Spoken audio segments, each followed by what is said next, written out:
تب سمجھ گئے کہ یہ اس عورت کا قصور ہے، یوسف اس سے بری ہے۔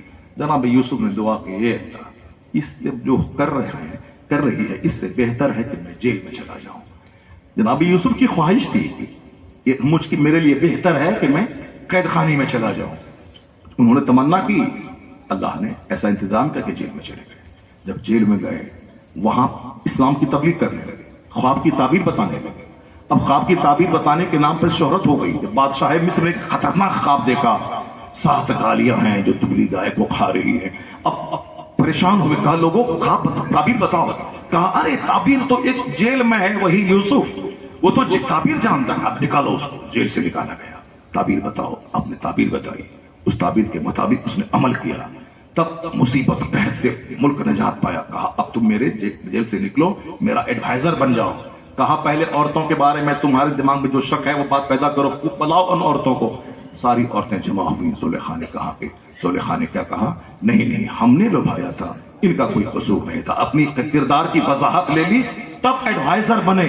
پھر عزیز مصر کا انتقال ہوا، جناب یوسف علیہ السلام مصر کے باتاج بادشاہ بن گئے۔ سبحان اللہ، مصر کے باتاج بادشاہ بن گئے۔ نحن نقص علیک احسن القصص، ہم بہترین کہانی سناتے ہیں۔ اللہ نے ساری کہانی بیان کی۔ اس کے بعد کیا کہا؟ اس کہانی میں عقل مندوں کی آنکھ کھلنے کی باتیں ہیں۔ کیا کھلنے کی باتیں ہیں؟ یہ وہی مصر ہے جہاں فرعون کو اللہ نے بادشاہت دی تھی۔ 400 سال کی لمبی عمر، 400 سال، 14 سال نہیں، 11 سال نہیں۔ تم چھوٹے ہو، تمہارا دماغ چھوٹا ہے، دل چھوٹا ہے، اس لیے جلدی حالات سے گھبرا جاتے ہو۔ جس چیز کو پسند کر رہے ہو، ابھی وقتی طور پر اچھا کھانا، اچھی گاڑی، اچھا گھر، چاہے حرام سے ہو، جیسے بھی ہو، یہ تمہارے لیے مصیبت ہے۔ صبر وقتی فائدہ نہیں، پرماننٹ فائدہ۔ قرآن میں آیا ہے جس کو تم پسند کرتے ہو ممکن ہے تیرے لیے خطرناک ہو، اور جس کو تم ناپسند کرتے ہو ممکن ہے تیرے لیے بہتر ہو۔ تم بیماری کو ناپسند کرتے ہو، بیماری گناہوں کو اور صحت کو پاک کرنے کا ایک زبردست ذریعہ ہے۔ تم غریبی کو ناپسند کرتے ہو، غریبی تجھے کفر اور غرور سے بچانے کا شاندار ذریعہ ہے۔ تم دنیا کو پسند کرتے ہو، جبکہ دنیا آخرت کے سامنے ایک قطرہ پانی ہے۔ بل تؤثرون الحیات الدنیا والآخرۃ خیر وابقی، تم دنیا کو ترجیح دیتے ہو، وہاں جنت ملے نہ ملے، یہاں سرکاری نوکری مل جائے، چاہے 50 لاکھ رشوت دینا پڑے، جس نوکری کی بنیاد حرام پہ رکھنی پڑے، جنت بھول گئے، حساب کتاب بھول گئے، ابھی وقتی طور پر دنیا چاہیے، چاہے خربوں سال آگ میں جلے۔ اللہ کہتا ہے عقل مند وہ نہیں ہے جو وقتی مصیبت کو سے گھبرا جائے اور پرماننٹ مصیبت کو گلے لگا لے۔ عقل مند وہ ہے جو دنیا کو ترجیح نہ دے۔ والآخرۃ عند ربک للمتقین، آخرت کی ساری بھلائیاں اس کے لیے ہے جو دنیا میں گناہوں سے بچتا رہے گا۔ آخرت اصل ہے، آخرت سمندر کے مانند ہے، دنیا ایک قطرہ پانی ہے۔ بے وقوف ایک قطرہ پانی کے لیے پریشان ہے، اور عقل مند کی نظر سمندر پہ ہوتی ہے۔ یہ آقا علیہ السلام فرماتے ہیں تم میں سے کوئی اپنی انگلی سمندر میں ڈالے، فَلْيَنْظُرْ بِمَا تَرْجَعُ، پھر وہ دیکھے کہ کتنا پانی لے کے انگلی لوٹی ہے۔ سمندر میں انگلی ڈالے 2 قطرہ پانی ہاتھ میں، حضور کہتے ہیں یہی مثال دنیا اور آخرت کی ہے۔ دنیا 2 قطرہ پانی ہے، آخرت مثل سمندر کے ہے۔ تو بتائیے ہم میں کا 99 آدمی اسی 2 قطرہ پانی کے لیے پاگل ہے۔ نماز چھوٹے، روزہ چھوٹے، حج چھوٹے، زکات چھوٹے، کردار چھوٹے، آبرو لوٹے، سب لوٹے، مگر مال چاہیے، گاڑی چاہیے۔ عقل مند ہے وہ کہ دنیا ہمیں چاہیے مگر حرام سے نہیں، حلال سے چاہیے۔ کرائے کا گھر رہے مگر حلال سے چاہیے، وہ نمک روٹی کھائے مگر جنت ہاتھ سے نہ جائے۔ عقل مند وہ ہے جو 2 قطرہ پانی کے پیچھے نہیں، سمندر کے پیچھے بھاگتا ہو، دنیا کے لیے نہیں، آخرت کے لیے جیتا ہو۔ بل تؤثرون الحیات الدنیا والآخرۃ خیر وابقی۔ قرآن شریف قدم قدم پہ میری رہنمائی کرتا ہے، مگر ہم کافروں کا چہرہ دیکھ دیکھ کے چاہتے ہیں جنت میں جہنمی میں چلیں، اور ابھی چاہیے نوکری، ابھی چاہیے اچھی بیوی، ابھی چاہیے گھر، ابھی چاہیے گاڑی، ابھی چاہیے اچھا کھانا پینا، ابھی چاہیے گھومنا پھرنا، جیسے مشرک لوگ گھومتے پھرتے گھمکڑ بننے سب چلے ہیں۔ اب گھر میں رہتے رہتے کیا کریں گے، گھومنے کا کلچر چلا ہوا ہے۔ کافروں کو دیکھیں گے پاگل ہو جائیں گے، نیتا کو دیکھیں گے پاگل ہو جائیں گے، مشرکوں کو دیکھیں گے پاگل ہو جائیں گے، مصطفیٰ کو کو دیکھیں گے کرائے کے گھر میں بھی اطمینان قلب نصیب ہو جائے گا. نظر مصطفیٰ پہ رہے, نظر حضور کی حیات طیبہ پہ رہے تو جینا آسان ہو جائے گا. اب سنیے ذرا غور سے, وہی مصر ہے جس مصر میں جناب یوسف علیہ السلام بادشاہ بنائے گئے. اللہ کہتا ہے تمہاری آنکھ کھلنے کی باتیں. کیا کھلنے کی باتیں؟ بادشاہت 400 سال تک اللہ نے دی. جب شرارت شروع ہوئی تو اللہ نے بادشاہت چھین کے اسے دریا میں ڈبا دیا.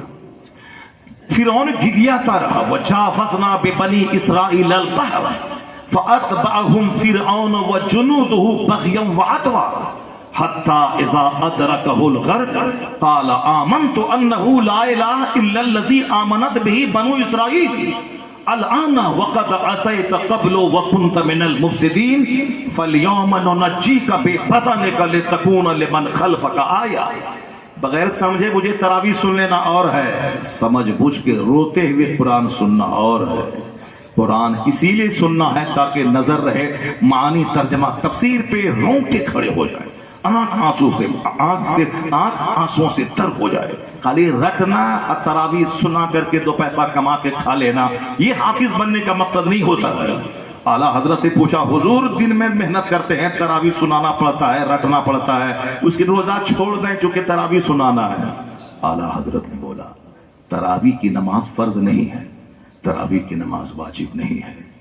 تراویح کی نماز جماعت سے پڑھنا یا پڑھانا ضروری نہیں ہے. تنہا اکیلے گھر میں پڑھ لو, مگر روزہ فرض ہے. فرض چھوڑ کے تراویح سنانے کا کوئی مطلب ہی نہیں ہے. اگر پورا رمضان تراویح نہیں پڑھے گا اتنا بڑا جرم نہیں ہے. ایک روزہ اگر جان بوجھ کے چھوڑا ساری زندگی کا روزہ اس کا بدلہ نہیں ہو سکتا ہے. یہ تراویح سنانے کے لیے مسئلہ پوچھ رہے ہیں کہ قرآن کو رٹنا ہے اس لیے روزہ نہیں رکھیں. اعلیٰ حضرت کا افسوس سے سوچ سمجھ اس کی عقل پہ کہا روزہ رکھنا فرض ہے, تراویح پڑھنا سنانا فرض نہیں ہے. اپنا علم تر کیف سے کلوز برے بنا تک پڑھ لے مگر روزہ رکھنا فرض ہے. بس رٹا تراویح سنایا 2 پیسہ کمایا چل دیا. اس کے لیے قرآن نازل نہیں ہوا ہے. جس نے قرآن یاد کیا فأحل حلالا وحرم حراما, جس نے قرآن پاک یاد کیا اس کے حلال کو حلال جانا, اس کے حرام کو حرام جانا, تب اس کے ماں باپ کو وہ تاج پہنایا جائے گا. البس فالداہ تاج یوم القیامہ ضؤہ احسن من ضؤ الشمس فی بیوتکم الدنیا. جو قرآن پڑھا اس پر عمل کیا, حرام کو حرام جانا, حلال کو حلال جانا, تب اس کے ماں باپ کو وہ عزت کا تاج قیامت کے دن پہنایا جائے گا کہ جس کی چمک کے سامنے دنیا کے سورج کی چمک پھیکی پڑ جائے گی. یہ ہے جو پڑھا اس پر عمل کیا اس کے ماں باپ کو. اور آگے حضور فرماتے فما ظنکم بالذی عمل بہذا, جب ماں باپ کو پڑھنے والے حافظ کے طفیل میں اتنا بڑا سمان ملے گا کہ سورج کی چمک سے زیادہ چمکیلا تاج ملے گا, تو جس نے رٹا ہے قرآن پر عمل کیا ہے اس کو کتنی عزتوں سے اللہ نوازے گا. جب ماں باپ کو ان کے صدقے میں یہ عزت ملے گی تو جو قرآن پڑھا ہے اس پر عمل کیا ہے اس کو کتنی عزت ملے گی. اس کو یہ عزت ملے گی کہ بندے قرآن پڑھتا جا, جنت کی منزل طے کرتا جا, جہاں قرآن ختم ہوگا وہی جنت میں تیری منزل ہو جائے گی. یہ فضیلت اس کے لیے نہیں ہے جو قرآن رٹ لیا دن بھر اور سارا سال کمپیوٹر موبائل جو ہر کرتا رہا بھول گیا, اور رمضان آنے سے پہلے داڑھی رکھ لیا اور اس کے بعد رمضان میں جا کے تراویح سنا کے 2 پیسہ کما لیا. اس کے لیے نہیں ہے. جو قرآن پڑھا اس پر عمل کیا پھر اس کو اللہ عزتوں سے نوازے گا. اس لیے صرف رٹنے پہ زور مت دیا جائے. قیامت کی نشانی ہے کہ علماء گھٹیں گے آخر زمانے میں, وَيُرْفَعُ الْعِلْمِ, علم اٹھا لیا جائے گا. وراثت کا ایک مسئلہ آئے گا کوئی بتا نہیں پائے گا, فیصلہ نہیں کر پائے گا. فقہ کا ایک مسئلہ آئے گا کوئی نہیں بتا پائے گا. آیا ہے کہ اخیر زمانے میں عالم اتنا کم ملیں گے, ایک آدمی موٹا تازہ جانور لے کے ڈھونڈے گا کہ کوئی متقی فقیہ مل جائے, جانور دبلا پتلا ہو جائے گا مگر کوئی متقی فقیہ نہیں ملے گا. چونکہ عالم بننے کے لیے 20 سال پڑھنا پڑتا ہے, اسٹڈی کرنی پڑتی ہے. عالم بننے کے بعد بھی اس کو ساری زندگی کتاب کا مطالعہ کرنا پڑتا ہے. رزلٹ میں کیا ملے گا دنیا میں؟ شیخ الحدیث کی تنخواہ ہے 15,000 روپے, اور دعا تعویذ کرنے والا 20,000 روپے ڈیلی کما رہا ہے، تو اب آدمی جاہل رہ کے دعا تعویذ نہ کرے گا کہ شیخ الحدیث بنے گا۔ یہاں صاحب عالم صاحب بخاری شریف پڑھاتے ہیں، اس کی تنخواہ ہے 20,000 روپے، اور صاحب یہاں ٹیوشن پڑھا کر کے آدمی کما لیتا ہے 50,000 روپے، 1,00,000 روپے۔ تو اب کون بخاری شریف پڑھانے والا وہ صرف نحو علم معانی بدیع و یاد کرے گا، رٹے گا، گرامر رٹے گا؟ یہاں تو صاحب ایک نعت پڑھنے والے کو مل گیا 50,000 روپے، اور جو بخاری شریف 30 دن تک پڑھایا اس کو ملا 10,000 روپے۔ تو اب کون دماغ جلا کے نحو صرف معانی تفسیر بدیع بیان علم حیت علم تفسیر علم جوہر کون پڑھے گا، کون دماغ جلائے گا؟ اس لیے اخیر زمانے میں کوئی عالم نہیں ملے گا، اگر کوئی عالم ہو بھی جائے متقی نہیں رہے گا، عام آدمی سے زیادہ اس کا حال خراب ہو جائے گا، متقی فقیہ نہیں ملے گا۔ کیوں؟ یہی سب نظارے دیکھ کر کہ میرا بیٹا انجینئر بنے گا تو 1,00,000 کمائے گا، مولانا بنے گا مسجد میں 10,000 کمائے گا، اور پھر یہ ہسارے نمازی سے ڈرتا رہے گا، متولی سے ڈرے گا، سیکریٹری سے ڈرے گا، سڑک چھاپ ٹھیلا چالک رکشہ چالک جو مسجد میں نماز پڑھتا ہے وہ بھی امام صاحب کو ڈرا دیتا ہے اور کہتا ہے امام صاحب ٹھیک سے رہیے ورنہ سیکریٹری سے کہا کے نکلوا دیں گے آپ کو۔ بیچارہ بے سہارا بن کے مسجد میں رہے گا، سارے نمازی کو خوش رکھنا چاہتا ہے۔ ایک بندہ بھی بغاوت کا سور بلند کیا، بغاوت کا سور بلند کیا تو پھر نوکری خطرے، ملازمت خطرے میں ہے۔ اسی لیے سب خوش رہے، سارے لوگ خوش رہے، متولی خوش رہے، سیکریٹری خوش رہے، نمازی خوش رہے، ٹیچر کلاس کا مزدور خوش رہے۔ بتائیے کہ کس قدر جگہ بچانے کے لیے کس قدر اپنے آپ کو کس قدر صبر سے کام لینا پڑ رہا ہے۔ ایک انجینئر ایک ڈاکٹر تب آدمی کہتا ہے نہیں بھائی میں اپنے بیٹے کو اس قدر گھگیا کر کے سبوں کا محتاج بن کے مسجد میں رہنے کے لیے نہیں دوں گا، میرا بیٹا نماز پڑھے گا نہ جنت جائے گا، مگر یہ مولوی صاحب بن کے امامت کر کے سب کی ناز برداری نہیں کرے گا، تو ہم اس کے مجرم ہیں۔ ہم نے عالم بنانے حافظ بنانے والوں کی تعداد ہم نے گھٹا دی۔ اگر آپ امام کی تنخواہ 30,000 روپے کر دیں، اگر آپ مدرس کو عالم کو عزت ہے، جس طرح اورنگزیب نے ملا احمد جیون کی چپل سیدھی کی تھی جامع مسجد سے نکلتے ہوئے، سارا ہندوستان تمنا کر رہا تھا کاش میرا بیٹا عالم ہوتا، تو جو سمان ملا احمد جیون کو ملا ہے وہ میرے بیٹے کو مل گیا ہوتا۔ اور جہاں مسجد میں امام صاحب بھیگی بلی بن کے رہے، ایک درد مند باپ کبھی اپنے بیٹے کو وہ منصب پہ دیکھنا نہیں چاہے گا۔ اس لیے آج سبق اس بات کی ہے کہ عالموں کو سمان دے، امام کو سمان دے، اور سمان کے ساتھ ساتھ اس کو دنیاوی نقطہ نظر سے اچھی بھاری تنخواہ دے، تاکہ ایک باپ جب بیٹے کو انجینئر بنانے کا فیصلہ کرے تو دیکھے یا انجینئر بن کے صرف پیسہ کمائے گا، یہاں 30,000 روپے مہینہ بھی مل رہا ہے، اور دست بوسی بھی ہو رہی ہے، قدم بوسی بھی ہو رہی ہے، نماز پنجگانہ باجماعت پڑھ رہا ہے، اور ہاتھ بھی لوگ چوم رہے ہیں، پاؤں بھی چوم رہے ہیں، تو انجینئر بعد میں بنے گا، پہلے میرا بیٹا عالم بن کے مسجد کا امام بنے گا۔ واہ واہ واہ کیا بات! یہ شوق دلانا ہوگا دوسروں کو، ورنہ حالات اتنے برے ہو گئے ہیں کہ آنے والے وقت میں کوئی فاتحہ پڑھنے والا نہیں ہوگا۔ مسجد میں نمازی رہیں گے، لوگ ایک دوسرے کو دھکا مار کے آگے بڑھانا چاہیں گے، کوئی آگے بڑھنا نہیں چاہے گا۔ یرفع العلم، علم اٹھا لیا جائے گا، صرف حفاظ کی جماعت رہے گی دنیا میں، یہ قرہ کی حافظ کی جماعت رہے گی، جو بغیر سمجھے مجھے قرآن پڑھیں گے، اس کے بعد صرف دوسروں کے لیے قرآن پڑھیں گے، اللہ کے لیے قرآن نہیں پڑھیں گے، اکیڑے مکوڑے کی طرح حفاظ دنیا میں ہو جائیں گے۔ اب صاحب دیکھ لیجئے 1000 مدرسے میں 999 مدرسہ صرف حافظ پیدا کرنا ہے، عالم پیدا کرنے والا مدرسہ بند، کیونکہ وہاں بہت سارے لفظ ہیں، بہت سارے جھگڑے ہیں۔ اب یہاں اگر 5 سال میں رٹ کے دستار بندی لپیٹ لیا، قرآن بھول بھی جائے تو بھی حافظ ہی ہے، تو بھی حافظ ہی ہے، قرآن بھول گیا تو بھی حافظ ہی ہے، کم سے کم ایک ٹائٹل تو مل گیا۔ مولانا بننے کے لیے کون صاحب ثانیہ ثالثہ رابعہ خامسہ یہ پڑھ کر کون کرے گا؟ وہ اب نہیں کرے گا تو مولانا تو کوئی بولے گا نہیں، بول یہاں تو حافظ بنو، چاہے جیسے تیسے کر کے دستار بندی لپیٹ لو، بس حافظ ہی ہو گئے۔ چلو ایک ٹائٹل مل گیا، اب موبائل چلائیں، سائیکل ٹھیک کریں، پنچر بنائیں، کھیتی باڑی کریں، کم سے کم ایک ٹائٹل تو مل گیا۔ اسی طرح ٹائٹل والے حفاظ بڑھ جائیں گے دنیا میں، قاعدے کا عالم نہیں ملے گا۔ اس لیے آج کل یہ قیامت کی نشانی حضور نے فرمایا ہے، لوگ تیر کو کمان پہ چڑھا کے جس طرح سے شکار پر نشانہ بناتے ہیں، اسی طرح لوگ الفاظ نکالیں گے حلق سے، عین غین خا شین صاد ضاد، یہ سب نکالیں گے، مقصد صرف ہوگا دوسروں کو سنانا، دو پیسہ کمانا۔ حضور نے کہا جب بھی قرآن پڑھو اللہ سے مانگو، کیونکہ ایک قوم پیدا ہوگی جو قرآن پڑھے گی دوسروں کے سامنے ہاتھ پھیلا دے گی۔ تو اس لیے قرآن پاک پڑھنے والا، قرآن پاک پڑھنے میں فضیلت ہے، الف لام میم میں 30 نیکی ہے، مگر زیادہ فضیلتیں قرآن سمجھنے میں ہے، قرآن پہ عمل کرنے میں ہے۔ اس لیے ایک فقیہ واحد اشد علی الشیطان من الف عابد، خطیب بننا کمال نہیں، شاعر بننا کمال نہیں، مؤذن بننا کمال نہیں، امام بننا کمال نہیں، فقیہ بنے، علم دین جاننے والا، قرآن سمجھنے والا۔ تو 1000 عابد کو ایک طرف، ایک فقیہ کو ایک طرف رکھے، فقیہ کا وزن اس پہ بھاری ہو جائے گا۔ واہ واہ واہ، عالم دین اپنے بچوں کو بنایا، اپنے بچوں کو عالم بنایا، اپنے بچوں کو قرآن سمجھنے والا بنایا۔ اب ذرا دیکھیے، صرف رکھنے والے کی فضیلت ہے تھوڑی سی ہے، مگر زیادہ فضیلت ہے جو ہے وہ قرآن سمجھنے والے کی اور قرآن پر عمل کرنے والے کی ہے۔ فَأَحَلَّ حَلَالَهُ وَحَرَّمَ حَرَامَهُ۔ اب ذرا غور سے سنیے اللہ نے کیا کہا۔ اس کہانی میں تیرے لیے آنکھ کھلنے کی بات ہے۔ وہ اللہ ہے جو فرعون کو 400 سال کی سلطنت دیا، اور جب اتیاچار بڑھا اور جب ظلم بڑھا تو اللہ نے اس فرعون کو سمندر میں ڈبا دیا۔ جب جناب موسیٰ علیہ السلام کے پیچھے دوڑا، موسیٰ علیہ السلام آگے گئے، آپ کے لوگ آپ کے ساتھ گئے، آگے سمندر، پیچھے فرعون کی فوج۔ اللہ نے کہا کہ اے موسیٰ اپنی لاٹھی کو سمندر پہ مار۔ جناب موسیٰ علیہ السلام نے اپنی لاٹھی سمندر پہ ماری، 12 راستے نکل گئے۔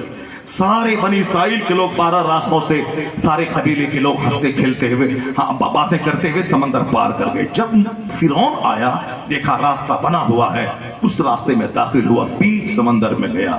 اللہ نے کہا کہ مل جاؤ، آپس میں پانی ملا سمندر میں۔ جب فرعون ڈوبنے لگا تو بولا اب میں ایمان لاتا ہوں، اب میں ایمان لاتا ہوں، اب میں ایمان لاتا ہوں۔ اللہ نے کہا ابھی ایمان لاتا ہے؟ اس سے پہلے تو فسادی تھا۔ فَالْيَوْمَ نُنَجِّيكَ بِبَدَنِكَ، آج میں تیرا بدن بچاؤں گا، تیری ڈیڈ باڈی بچاؤں گا، تاکہ تیرے بعد جتنے لوگ آئیں قیامت تک وہ جان جائیں کہ مغرور کا انجام کیا ہوتا ہے، مغرور کا حشر کیا ہوتا ہے۔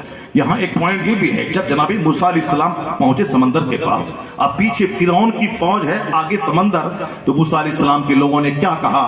قال اصحاب موسیٰ انا لمدرکون۔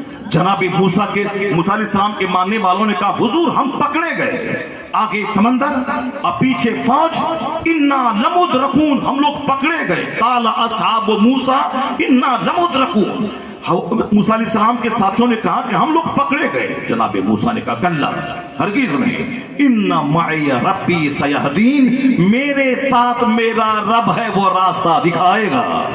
جو ومن یتوکل علی اللہ فہو حسبہ، جو اللہ پہ بھروسہ کرتا ہے اللہ مشکلات سے نکلنے کا راستہ پیدا فرماتا ہے۔ اللہ پر بھروسہ، میرا رب میرے ساتھ ہے، میرا رب راستہ دکھائے گا۔ تو اللہ نے راستہ یہ دکھایا، وَاضْرِب بِعَصَاكَ الْبَحْرَ، سمندر پہ لاٹھی مارو، 12 راستے نکلے، راستہ پار کر گئے۔ مصیبت اور سنکٹ کی گھڑی میں جب اللہ پر مضبوط یقین رہتا ہے تو اللہ تعالیٰ اس مشکلات سے نکلنے کا راستہ پیدا فرما دیتا ہے۔ جب فرعون آیا ڈوبنے لگا تو بولا آج تو میں تیری لاش بچاؤں گا۔ 3000 سال کے بعد آج مصر کی لاش مصر کے میوزیم میں آج تک موجود ہے، سڑی ہوئی ہڈی کی صورت میں۔ خدائی کا دعویٰ کرنے والا، بنی اسرائیل کے بچوں کو قتل کرنے والا، جناب موسیٰ علیہ السلام کے مارنے کا پلان بنانے والا، 400 سال لمبی مدت تک حکومت کرنے والا، آج اس کی لاش سڑی ہوئی پڑی ہوئی ہے۔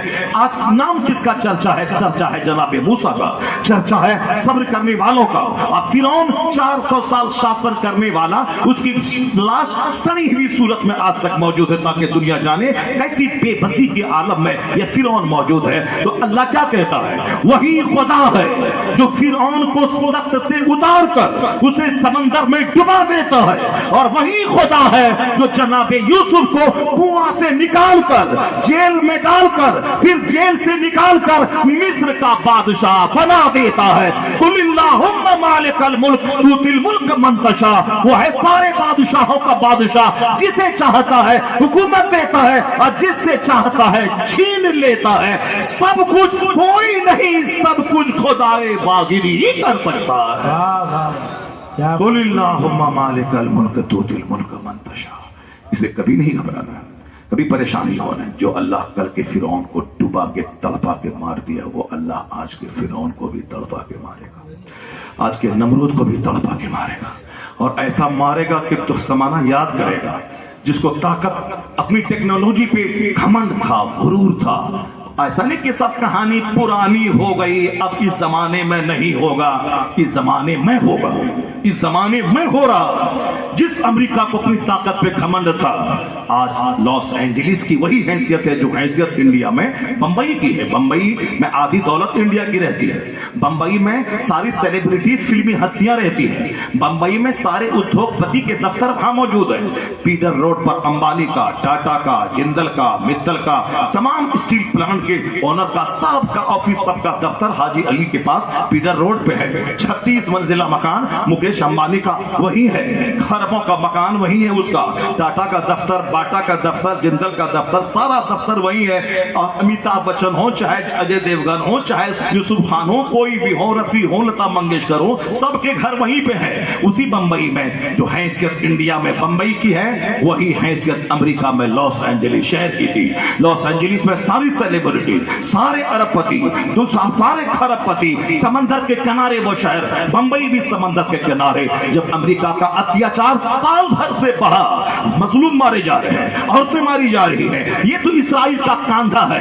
اصل میں تو بم امریکہ کا تھا، اصل میں بندوق امریکہ کا ہے. جب اسرائیل فلسطین کے مجبور، فلسطین کی عورتیں، فلسطین کے بچے جب مارے جا رہے تھے، ساری دنیا تماشا دیکھ رہی تھی. ہاسپٹل گرائے جا رہے ہیں، اسکول گرائے جا رہے ہیں، مسجدیں گرائی جا رہی ہیں. اور عرب کے لوگوں کو یہ دونوں امریکہ اور اسرائیل یہ توڑ کے رکھا ہے. کسی کو شیعہ سنی کے نام پہ پہلے صدام کو بولا یہ ایران تمہارا دشمن ہے، یہ ایران تمہارا دشمن ہے، صدام کو اٹھایا. پھر اس کے بعد بولا ایران سے یہ صدام تیرا دشمن ہے، تجھ کو کھا جائے گا. اب صدام کو مارا، پھر اب ایران کو آنکھ دکھلا رہا ہے، کبھی سیریا کو آنکھ دکھلاتا ہے، کبھی کرنل قذافی کو آنکھ دکھلا. اس سارے عرب کے 25 ممالک کے لوگ یہ ہجڑے نامرد امریکہ کے بہکاوے میں آ کے اپنے عرب بھائی کو قتل کر رہے ہیں. عورتیں قتل ہو رہی ہیں. قبلے اول پر اس کی بری نظر ہے، بس سب کو توڑ کے رکھا ہے. اب کیا کرے دنیا کے 200 کروڑ مسلمان؟ اب ہمارے پاس ہے کہ میں 7 وہاں چلا جاؤں اور ان کا دینا توڑ لوں. اب ہمارے جیسے ہزاروں کروڑوں اربوں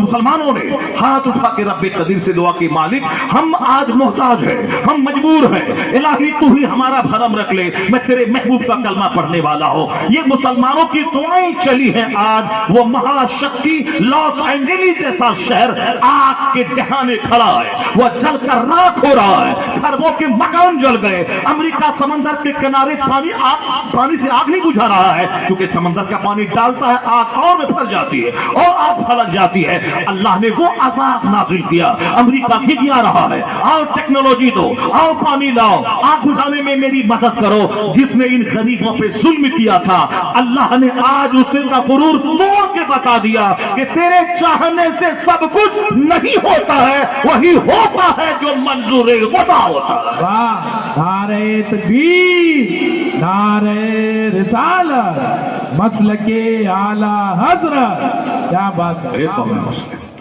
گھبرانے کی کوئی ضرورت، لا تحزن ان اللہ معنا. غم مت کرو، گھبراؤ مت، اللہ ہمارے ساتھ ہے. اگر کوئی نیتا بولتا ہے کہ ہندوستان میں اسلام خطرے میں ہے، نیتا جھوٹ بولتا ہے. اگر کوئی مولانا صاحب بولتے ہیں کہ اسلام خطرے میں ہے، تو مولانا صاحب جھوٹ بولتے ہیں. چونکہ مولانا صاحب آدمی ہیں، جھوٹ بول سکتے ہیں، مگر اللہ جھوٹ سے پاک ہے. اللہ کی بات سچی ہے، اللہ کی بات سچی. اللہ کیا کہتا ہے؟ یہ مولوی صاحب کیا بولتے ہیں؟ اسلام خطرے میں ہے. اور نیتا کیا بولتا ہے؟ اسلام خطرے میں ہے. اسلام خطرے میں نہیں ہے، بد عمل مسلمان خطرے میں ہے، بے نمازی مسلمان خطرے میں ہے. جو شادی بیاہ میں پتنگ اڑائے، ڈی جے بجائے، اپنی 80 سالہ بیوی کو نچوائے، اپنے جوان بیٹے بیٹیوں کو نچوائے اور ڈی جے لے کے گھومے پھرے، یہ خطرے میں ہے. جو اپنے بیٹے کے برتھ ڈے پارٹی میں 2 لاکھ روپیہ خرچہ کرے، happy birthday to you بولے، کرسچنوں کی نقل کرے، یہ بدعمل مسلمان خطرے میں ہے. جس کی بیٹیاں پھٹا ہوا جنس پہن کے سماج میں مردوں کو زنا کی دعوت دے، یہ خطرے میں ہے. جن کی بیٹیاں ملٹی میڈیا موبائل لے کر اب مردوں سے چیٹنگ کرے، ماں الگ چیٹنگ، جوان بیٹی الگ بوائے فرینڈ سے چیٹنگ، اور یہ ادھیڑ مرد یہ الگ عورتوں سے چیٹنگ. یہ کروڑ کا گھر بنایا ہے کہ طوائف کا اڈا بنایا ہے؟ تو الگ چیٹنگ کر رہا ہے، تیری بیٹی الگ چیٹنگ کر رہی ہے، تیری بیوی الگ چیٹنگ کر رہی ہے. کیا ہے یہ؟ گھر ہے کہ طوائف کا اڈا بنایا ہے؟ اب بولتا ہے اللہ کہاں ہے، رسول اللہ کہاں ہے، غوث اعظم کہاں ہے، غریب نواز کہاں ہے؟ تو تم شراب پیتے رہو، زنا کرتے رہو، 24 گھنٹے سنیما دیکھتے رہو،